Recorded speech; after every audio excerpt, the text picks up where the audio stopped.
ભરોસો, બસ વિશ્વાસ. આ જેસલ જાડેજો બાપુ સતી તોરલ ને ભેટો થયો ને, અહીંયા ચોરી કરવા ગયો તો બાપુ, ગુરુ ગોતવા નહોતો ગયો. આખી દુનિયાને ખબર છે ને. અહીંયા ગયા ને કંઈક ફાંકું પાડ્યું, માલપા ગર્યા ને ભજન હાલતા હતા ને ઘોડીએ ખીલો કઢાવ્યો, અને પછી અહીંયા આવ્યા ને ઓલો ખીલો ઠપકાર્યો, હથેળીમાં ઠપી કરી દો, બંધ થઈ ગયા. લ્યો ઘોડી ભેગા આવી ગયા, ગુરુ અહીંયાથી ચડી ગયા. ને કે ઈને ગુરુ ને કેટલું છેટું હતું કહો. અને એ બે જણા અહીંયાથી હાલતા થયા ને, તોરલના હાથમાં એક તારો હતો, જાડેજાના હાથમાં તલવાર હતી. બે વાદ મીડિયા કરવા કે આ તમે આખી દુનિયાને હુતા નથી, હુવા દેતા નથી, શું આગળ તાણ તાણ કરો. તોરલ કે આ તમને નહીં સમજાય, તમે જે કરો એ તમે કરો ને અમે જે કરીએ અમને કરવા દો.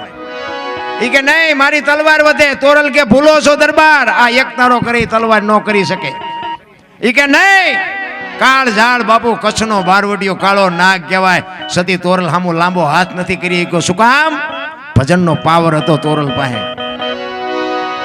નકર હવે એક ઝાટકો મારતા જાડેજાને વાર કેટલી બાપુ, હારા હારા જો ધૂળ ખવડાવી દીધી, એક બૈરું સામે બોલતું હોય એને ઉપાડવામાં વાર કેટલી લાગે.